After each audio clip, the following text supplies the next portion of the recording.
Sri Krishna, Sri Krishna, Sri Krishna, Sri Krishna.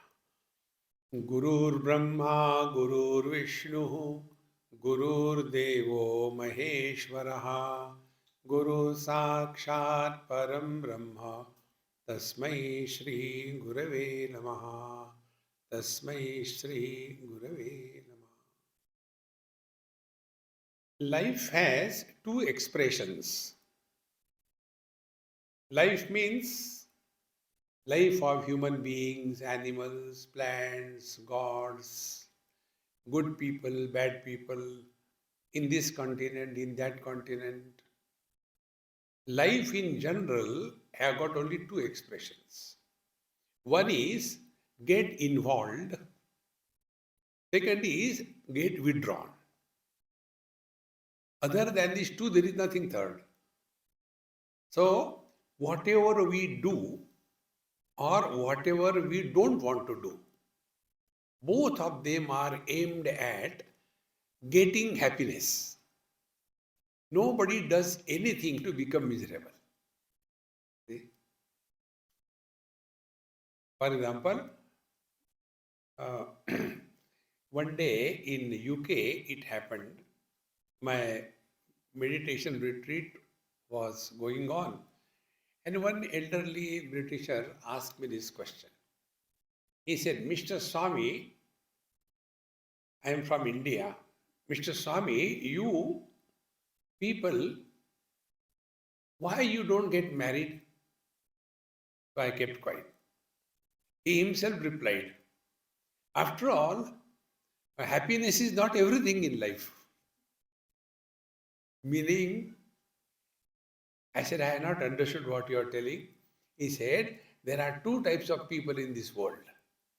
Those who are married and those who are happy. That day I understood this principle which I am talking to you. That whatever we do or we undo, it is only we are seeking happiness in life. A young boy, rather well educated, getting a very fat salary, a CEO of international company, no dearth of money everywhere. Now he starts imagining, what a life without a wife. And then he starts for wife shopping. See?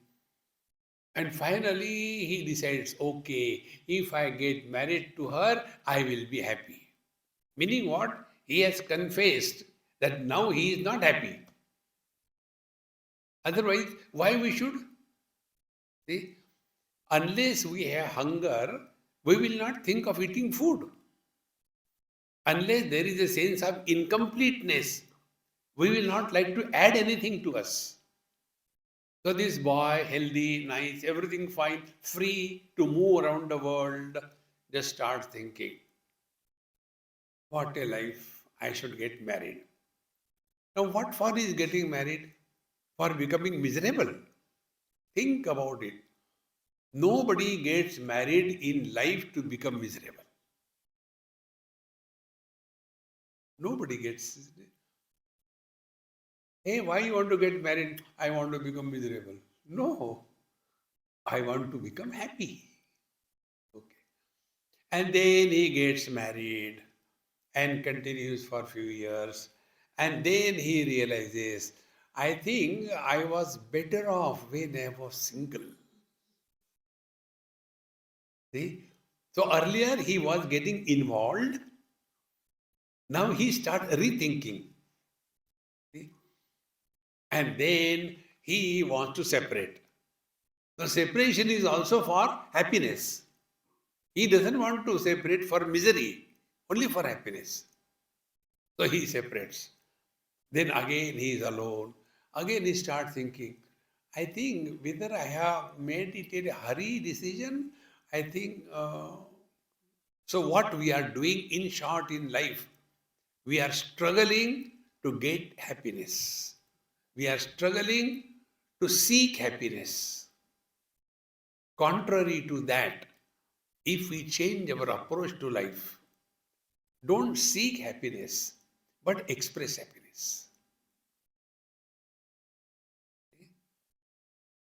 How important it is. We have to express happiness. The search for happiness is the most miserable search.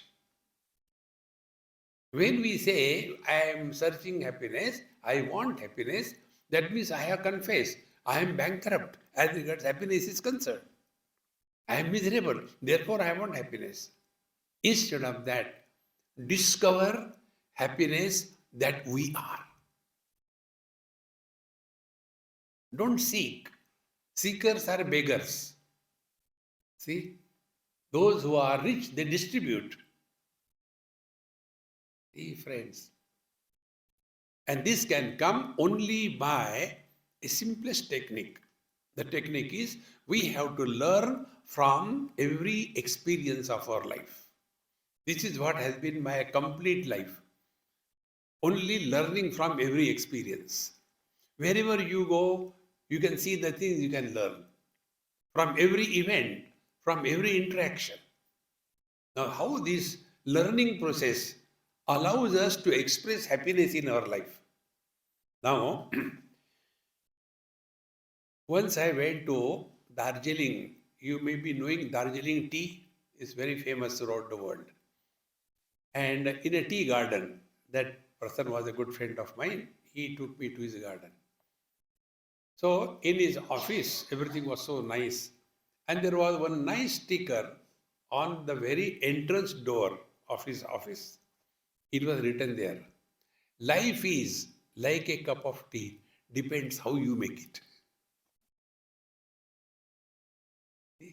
You decide whether you make it bitter, whether you make it sweet, whether you make it stale, whether you make it hot. Choice is ours. God does not make anybody miserable. Don't blame that poor God. See, we are solely responsible for everything that happens in our life. When we take this principle, then we will stop blaming others for the miseries of our life. Normally, what is our lifestyle? Our lifestyle is we are expert in blaming others for all our miseries. For example, just this is an example. Suppose I am a husband. Thank God I am not. Suppose I am a husband. Now, if I am miserable, what will I do? I'll blame my wife. I am miserable because of her. Then what will be my approach? My approach will be to improve the wife so that I will not become miserable. This is called as impossible undertaking. You cannot improve anybody in this world. God has failed to make us happy. See, we have to discover happiness. Friends, scientific discovery. What is the meaning of discovery? See, for example, this gadget is covered with my shawl. And I do not know where it is. So I start becoming miserable, angry, frustrated. And then blame others. Then somehow this cover comes out. The moment this cover comes out, have I created something? No. In discovery, there is no creation. See? Scientific discovery. Scientists do not create. They only discover. For example, Newton. Did he create the law of gravity? No. He discovered. And how he discovered? If I were with Newton going in the garden and he saw one apple falling down, what I would have done? Pick it up and start eating. But what he did, he started thinking, why it is not going up? So experience is the same. I have the same experience when apple has fallen down. What was my reaction? Because I am not allowing myself to learn from every experience of life. Friends, if we take this as our lifestyle, then we have to learn from every passing experience of our life. What will happen? With every passing experience, we will grow wise. And if we don't learn from our experiences of life, we grow old and otherwise. What are the signs of the old otherwise people? They blame the whole world for all their problems. See, friends, therefore, we have to learn, learn, learn. And when you start learning, then you will see we are focusing on ourselves, not on the world. See? It is something like this. If I have decided to learn in my life, then what will be the impact? It is something like this. Normally, what we do, see, if you have come to India, you know, traffic is terribly heavy and lot of everything is there on the road. Like here in America, we have got democracy limited to human beings. In India, democracy is extended even to animals. Any animal can come anywhere on the road. You can't stop it. It's freedom. See? So when you are driving the car, suddenly a buffalo will come in front of you and look at you. So what? And you become angry. Why she is here? So you ask her. See, friends. So what normally happens? We become disgusted, angry, etc. Instead of that, if we understand this simple thing, that who has the driving license? I have the driving license. So I should be capable, or the traffic on the road should be capable. So who has to live the life? I have to live the life.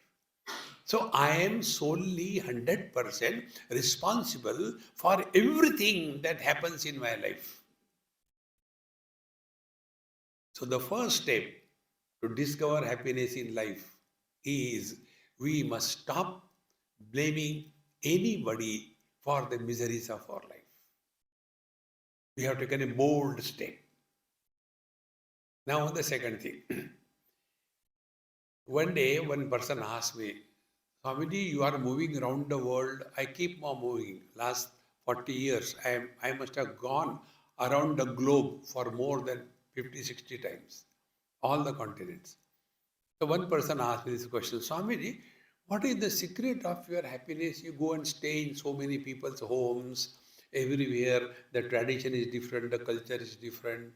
There are Indian, there are non-Indian, Brazilians, Chinese, Japanese, Koreans.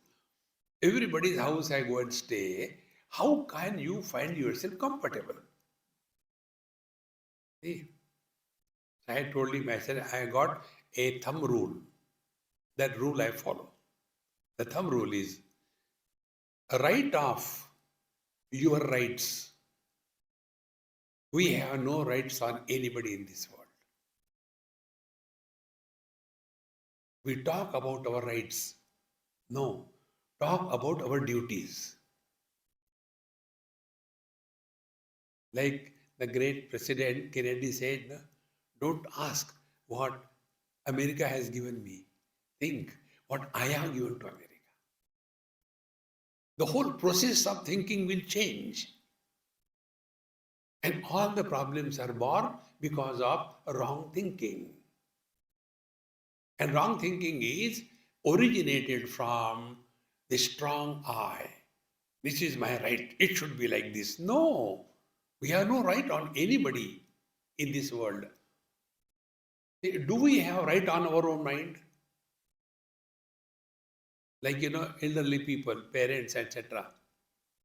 They always complain about their children. Now, if you think properly, see, all problems will be dissolved. Problems cannot be solved. Problems have to be dissolved.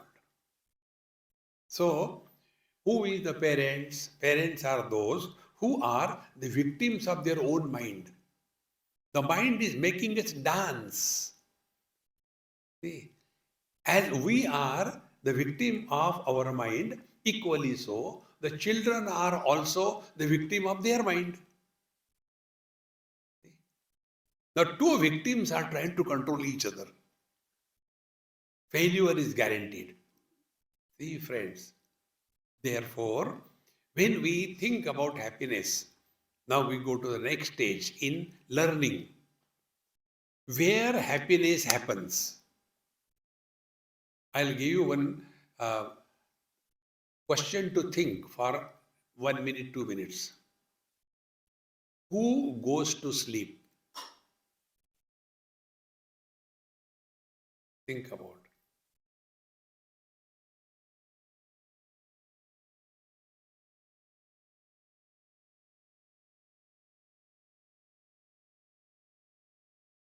We say, I go to sleep, but in deep sleep, are we there?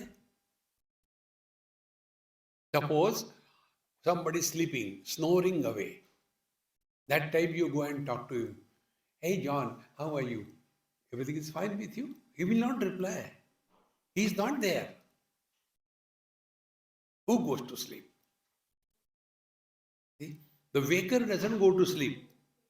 Like now we are awake, is it not? So the waker doesn't go to sleep. He is not in the sleep. The dreamer who is dreaming, he also doesn't go to sleep. He is also not in the sleep. Then what happens? I am trying to tell you the source of happiness. So to learn and understand, now let us start learning the process how we go to sleep. Don't go to sleep now. Don't demonstrate how you go to sleep. We drop everything in the world.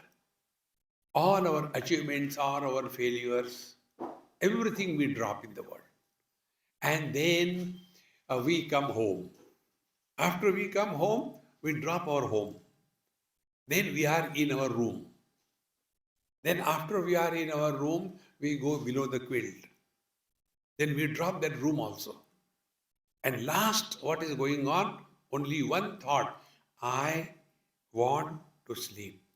I want to sleep. So we start tossing on the bed. First on the back side. Oh, I'm thinking it should change. Then we turn to the left side. No, I think I should turn to the right. So I want to sleep. Till such time, I is there and want is there, sleep doesn't begin. And why we want to go to sleep? Only for happiness.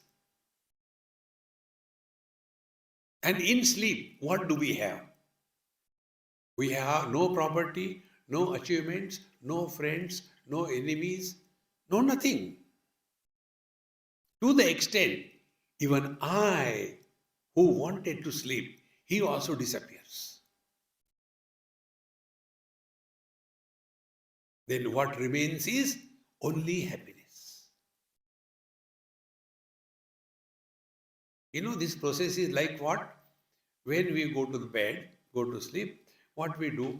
We plug our phone to the mains for charging. So overnight, it gets charged. So next day morning, again we start WhatsApp. Exactly the same way. Our battery is completely discharged. Whole day. I want this, fighting, shouting, wow, wow, wow, constantly agitated. The battery gets discharged. And when we go to sleep, what happens? We connect ourselves to the ultimate source of energy. And therefore, we get recharged. We are full of energy. Be very attentive. But what happens? Out of sleep we come, but out of bed we don't come out. Technically, it is called as lag period. In English language, it is called the wool gathering. We are out of the sleep, but not out of bed. Then what happens? The mind starts spinning. All imaginations.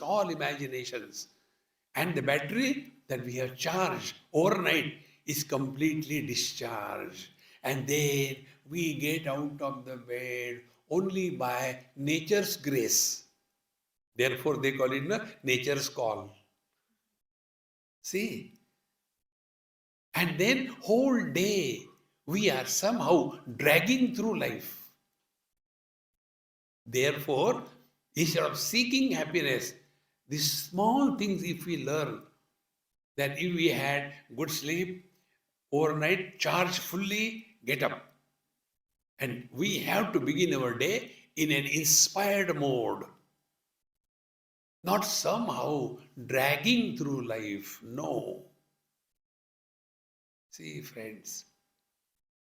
And what is the inspired existence? Let us be the source of joy and happiness to whosoever comes in our life. And that is possible only if we write off all our rights on anybody in this world. We have no rights. We have only duty. Because what is right? Rights are having expectations associated. And when we do not have any kind of expectation from anything, anybody, including God, you will be at peace with yourself.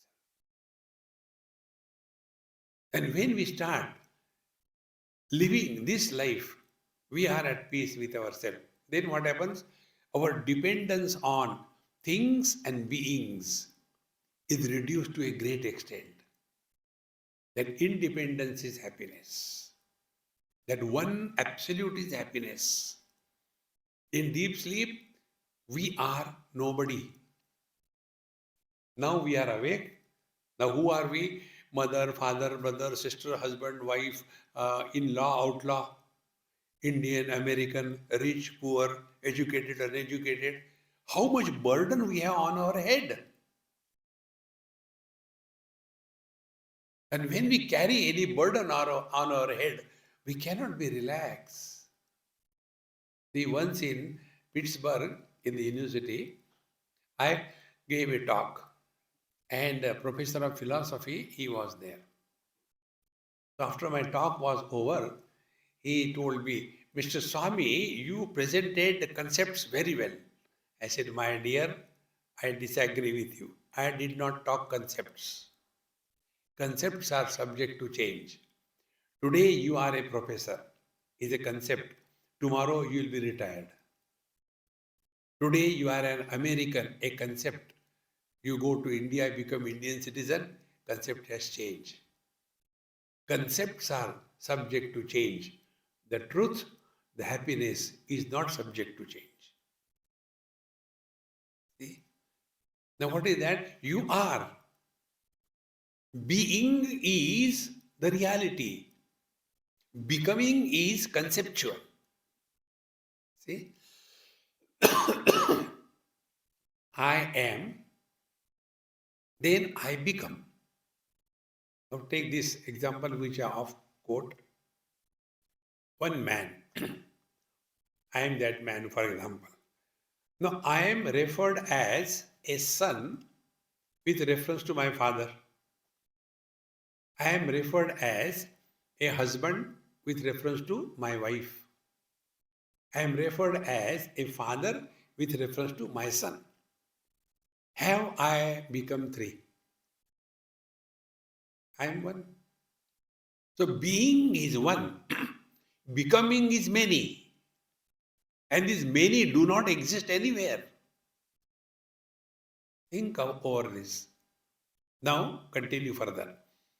This I, the son, with reference to my father, when my father dies, what happens to me, the son? Nothing. I continue to exist as a man. Father was anyway only conceptual, not real. Real is I. Then my wife dies. What happens to me? The husband, nothing. Because husband is not something you can separate out. See, for example, he is the husband. Now, can we separate out man from husband? Where is he? So, when my wife dies, nothing happens to me, the husband. Similarly, when my son dies, nothing happens to me, the father. Nothing. Because I am one. Therefore, that one has become many because of many attachments. Like space is one. That one space is called as north, east, west, south. And whenever we get lost in these conditioned expressions, we are in a miserable situation. Remain unconditioned, the one. That is what exactly in deep sleep. Where are we? Question number one. When are we? Question number two. What are we? Question number three. Where are we? No space. When are we? No time. What are we? Nobody. But happiness is there. So what we have to learn, whenever we are conditioned by time, space and object, we limit ourselves, and that limited existence is a miserable experience. Therefore, when we start learning from our own experiences of life, see friends, slowly, our old habit of reacting with the world is slowly reduced. This happened in Germany many years before. After my retreat was over, one German lady, she came and asked me. That time I was pretty young. He said, Mr. Swami, you should have come in my life 25 years before. I said, even then I would not have married you. So, no, not for that. Then for what? I would not have divorced 3 times. Now I realize I was at fault every time. But it is too late now. I said, okay, now 4th time, don't do it again, okay? Get married. Then I said, you asked me a question, now I want to ask you a question. Yes. Now, this is a very deep question, be attentive. I said, when you got married for the first time, you were wife 1, W1, and husband was H1. So the first couple was W1H1. Second couple, W2H2. Third couple, W3H3. Now tell me, this wife that you were, W1 is equal to W2 is equal to W3 is equal to what? Have you become 3 wives? And when you divorce, where that wife has gone? Friends, everything is in our mind. And therefore, real spiritual practice begins from the mind. We have to mind our mind. See, we take care of our body, eating organic food, and then doing exercise. Very good. We have to take care of our body. But what we have done to take care of our mind? See? Have we worked on our mind? I don't take that food. It is too heavy. I take only organic, and I'm a vegan. Oh, very good. Continue. Why? Because we are taking care of our body. In the same manner, from right childhood onwards, what we have done to take care of our mind? Think. Forest is nothing but vegetation. A garden is nothing but vegetation. When we go to the forest, we are afraid. But when we go to the garden, we are happy. Now, what is the difference? In the forest, vegetation is wild. Any tree, any plant growing anywhere, any kind of wild animals are there. But when we come to the garden, every plant is culled, planted, proper distance, pruned, taken care of, and therefore when we move in the garden, we are so happy. If this example is clear, go within. Whether our mind is a forest or a garden. Because what is mind? Only thoughts.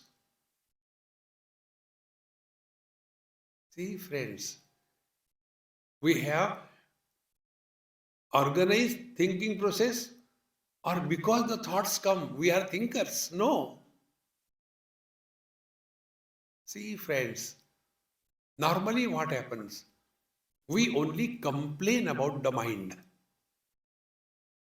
See, the other day, I was there in Providence, and there was one doctor, she used to come for my talks.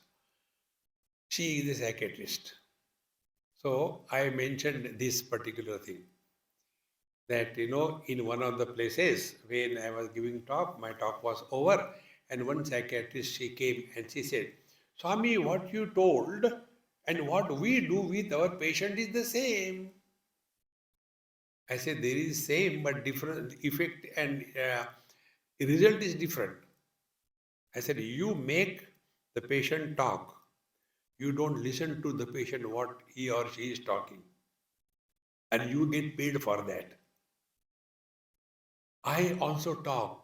Nobody listens to me. And I don't get anything. Lot of difference. So what is the difference between our approach?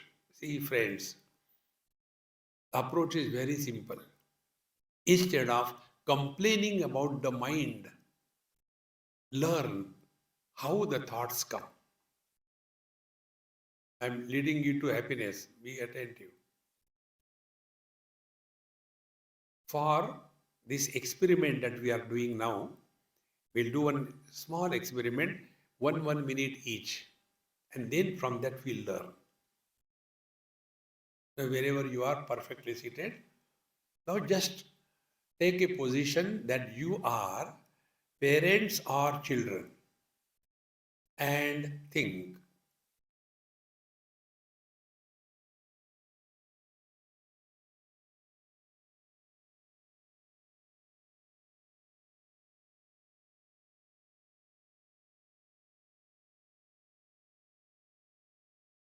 Stop.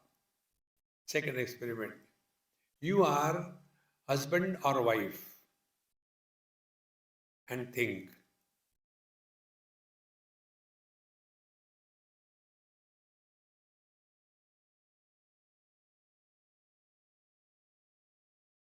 And third, remain as nobody.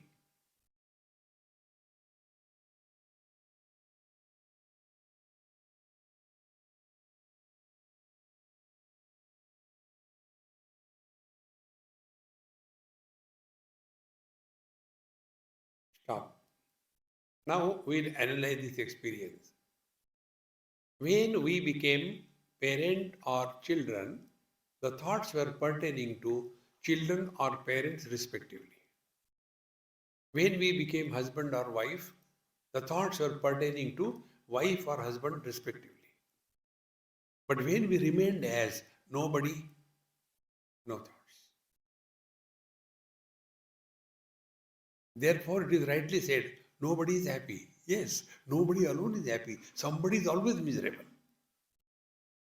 And how the somebody comes in relation to something. See, friends.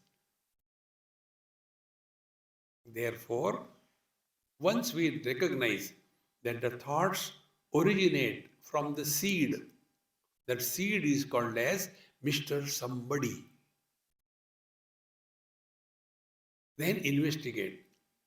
Is that somebody the truth? And what is somebody was doing? Expecting things are from others. No expectation.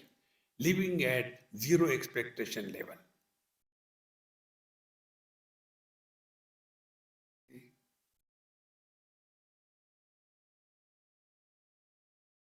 freedom from thoughts is happiness. And this is what many of us do when we go to drinks and drugs. What for? We want to arrest the thought formation. And it is arrested. And we get a kick of it. But it lasts only for some time. But then we become addicted. Instead of that, if we discover this truth, that thoughts are always to somebody. See? And this somebody is not real. It's only the adjustment, that's it. And therefore, whenever the thoughts become disturbing, find out to whom the thought has come. So we come to know the thought has come to this A, B, C, D, etc. Then investigate. Is it the truth? Slowly, we will stop reacting inward. Because our thinking process is how we have trained ourselves to think. See, if you take a student, a college school student, he has completed his graduation, 12th standard, he goes to medical college. Before he goes to medical college, he was thinking and looking at the world as human beings, as people. Then he goes to medical college, goes through medical college. Then he's trained. What is trained? To look at the human beings as patients. His vision has changed. See? I know how I learned it. I was in Washington, D.C. and a very long flight from California to Washington, D.C. 5 hours. And next day morning at about 10 o'clock, my retreat started. So after first talk was over, in an open place like this, I was standing with my both hands on my back like that. Oh, I was so tired. So when I was standing like this thing, one lady came. She said, Swamiji, I want to ask you. I said, before you ask me, I want to ask you. What? Are you a nephrologist? The moment I said, are you a nephrologist? She nearly jumped out of her skin. Wow, how do you know? I said, because you looked at me with this posture. Whenever anybody has got kidney problem, they get a relief when they press their kidney points. And therefore, people with the kidney problem, they stand in this posture. I said, therefore you think I got kidney problem? I don't have. Oh God. But how do you know from the symptoms? A doctor cannot see healthy people. In everybody, they will be seeing the disease because they are trained to see something abnormal. Therefore, doctors never like healthy people. They survive on the unhealthy people. See, friend. Now, what has happened? That transformation in the process of thinking has happened. Because when they go to medical college, they think like that. Exactly the same way. We have to recheck our thinking process. So what is the thinking process? I am miserable because of him, attention is on him. But if attention is on me, then I am miserable as somebody. Then investigate, is that somebody real? And then we come to know it is only relational problems. And when this is clear to us, then the next step comes. We as human beings will be engaged in doing something or the other. We cannot keep without doing anything. We cannot. Something or the other we have to do. So we go for a walk, we do something, we do exercise, we go do some volunteer work. We have to do something. Now the question is, whatever we are doing for what? For getting happiness? But here we go wrong. See, now the principle is, our mind cannot survive in the utter present. Like for living life, we require food. Without food, we can't survive. Similarly, what is the food for the mind because of which the mind survives? There are three foods like carbohydrates, proteins, and fats. Three foods for the mind. One is the past memories. All the time living in the past memories.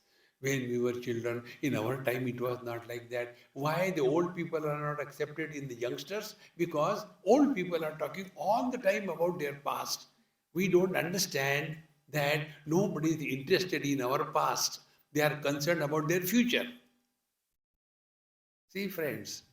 So either we talk about the past or whatever we are doing, we are going in the future. If I do this thing, I will get that thing and then I will be happy. So what I am doing? Unknowingly, I am postponing my happiness in the future period of time. You take this example. Now I am talking to you. This is an action, karma. Now if I am expecting this, then after my lecture is over, and thereafter you will say, it was a good lecture, and then I will become happy. So what I am doing unknowingly, I am postponing my happiness in the future period of time. And not only that, my happiness will depend on your comments. And if you say, oh, it was boring, then I'll become miserable. So while giving the lecture, I am miserable. Afterwards, I'll become miserable. Contrary to that, if we change our approach in life, whatever we are doing, we do only in the present. See? Somebody sent me one WhatsApp. In the whole year, we do nothing on 2 days. Which are those 2 days? Yesterday and tomorrow. We do everything today. Not only today, but now. Now be attentive. If today and now I am giving a talk to you, if now while giving talk, if I am expressing happiness, nobody in the world can make me miserable. Think. But if I postpone my happiness by depending on so many factors, I am guaranteed to be miserable. Therefore, real happiness is when we learn the art of remaining in the utter present. Three things happen. Past memories destroy our present. Future worries make us miserable. These two things together affect our present. Now be attentive. Past is tense, past tense. Future is tense, future tense. So when we are living past tense, future tense, we are living in tenses. Those who live in tenses, they live in tensions.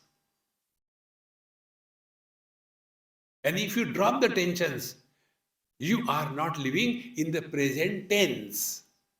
The present is not a tense. Then presence, the joy of being.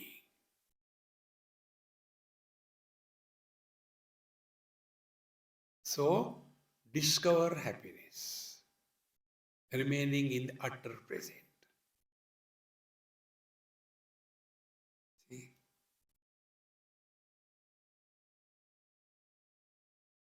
Past memories cloud the beauty of the present. What is worry about the future? Worry about the future is trying to solve the non-existing problems. See? When an old person asked this question, Swamiji, what happens after death? I said, I don't have experience, I can't tell you. No, no, no, no. Please tell what happens after death. After death, people around you will be happy. Thank God this fellow is gone. No, no, no, no. What happens after death, where we go?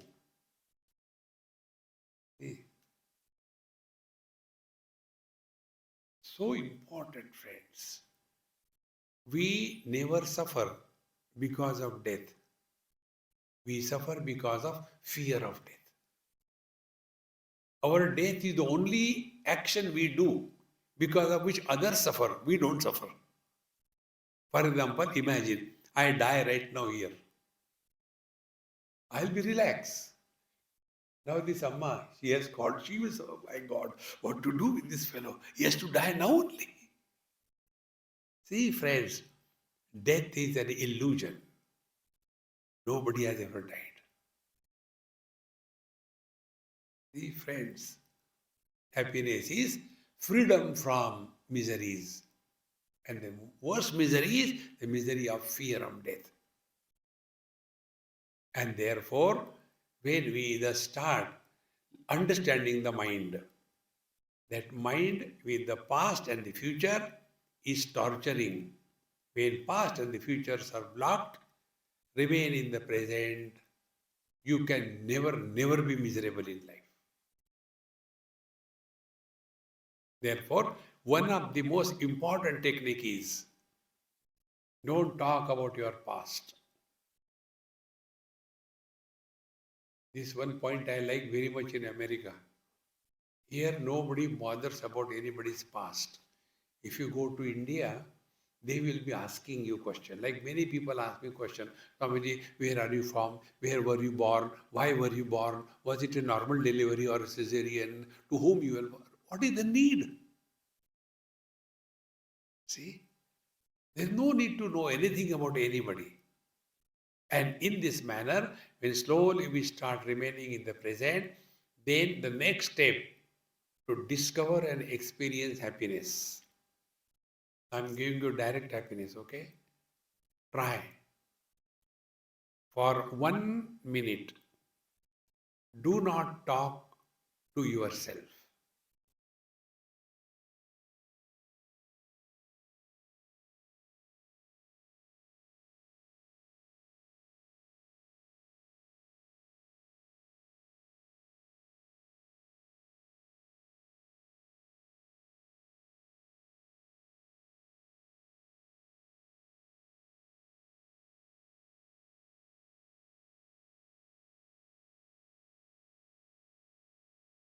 Stop.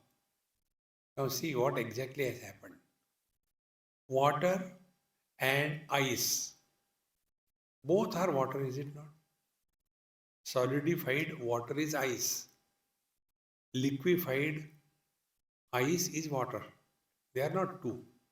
In the same manner, mind is like water and words are like the ice.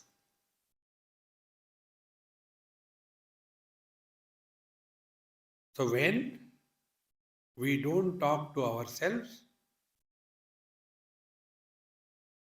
the speech dissolves in the mind, and mind without thoughts is consciousness.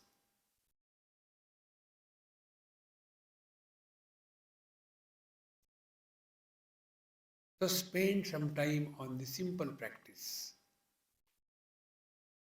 Do not talk to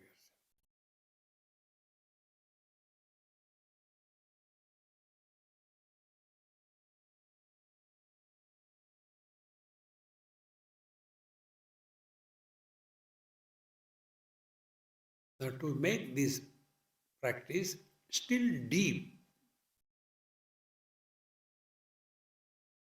and this can be perfect if we are understanding the mechanics behind it. See? Consciousness expresses as life. Life expresses as mind. Mind expresses as words. And words create the world.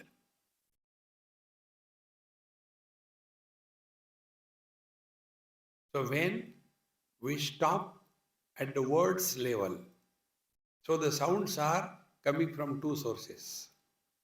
One, when we start talking to ourselves, words or sounds are produced. And sounds come from outside also, to which we are not able to control anything. So we start working on these sounds. The first was do not talk to yourself and add one more parameter. Listen to silence for 1 or 2 minutes. Give it a try. Don't talk to yourself and listen to silence.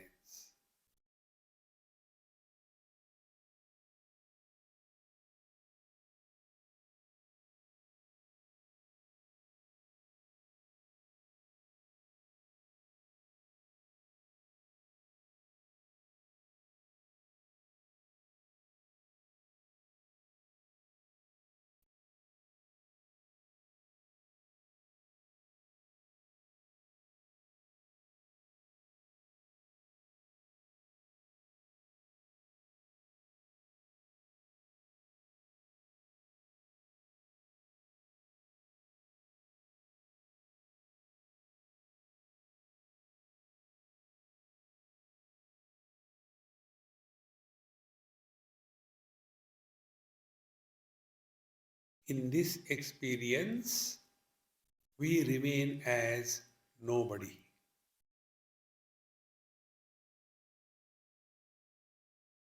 All the burden is undone. We are all the time carrying a huge burden of concepts, imaginations on our head. And therefore, slowly, when we unburden ourselves, we feel so relaxed. And what is that burden? We become someone extraordinary.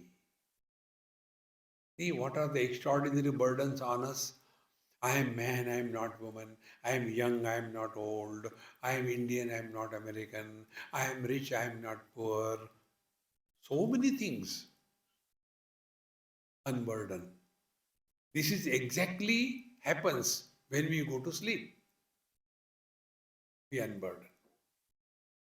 If the sleep experience can be extended and brought in the waking, we have learned the secret of happiness.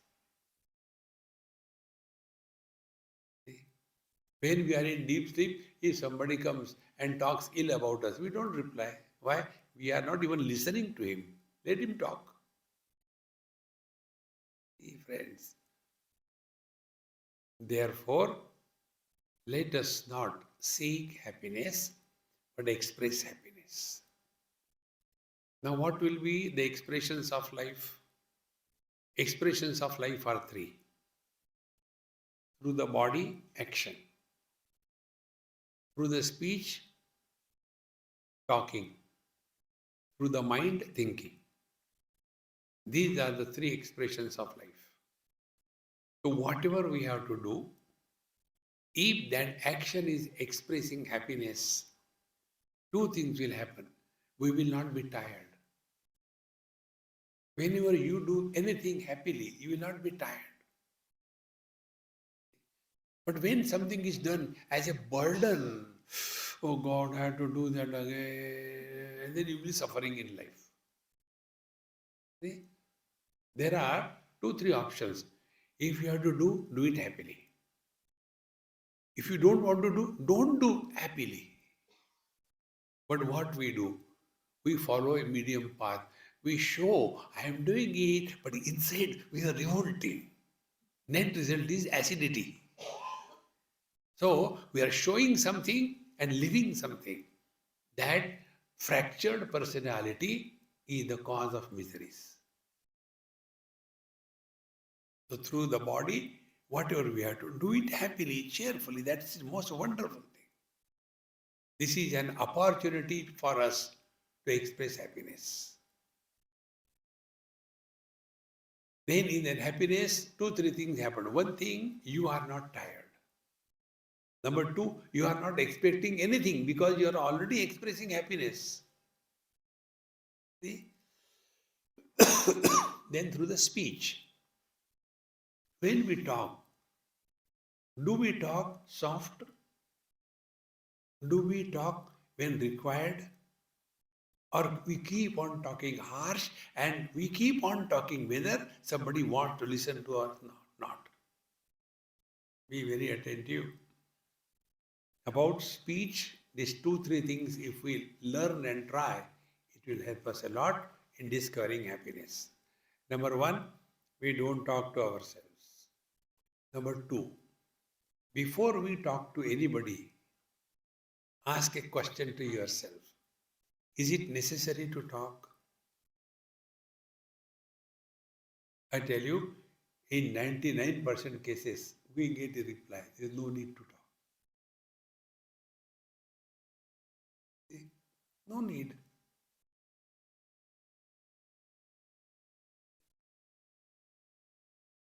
Then we come to the mind.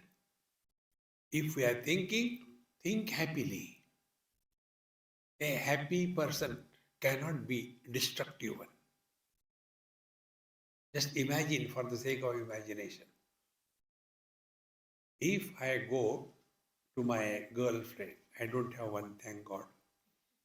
So I go to my girlfriend and tell her, honey, darling, today I'm so happy, I want to cut you into small pieces. Can it ever happen? Happiness is not a destructive force. Therefore, life becomes fulfilled when happiness is coming out of us through every action. Don't seek happiness from action. Discover happiness in action. Then, when we talk soft, cheerful, happy. No bitterness.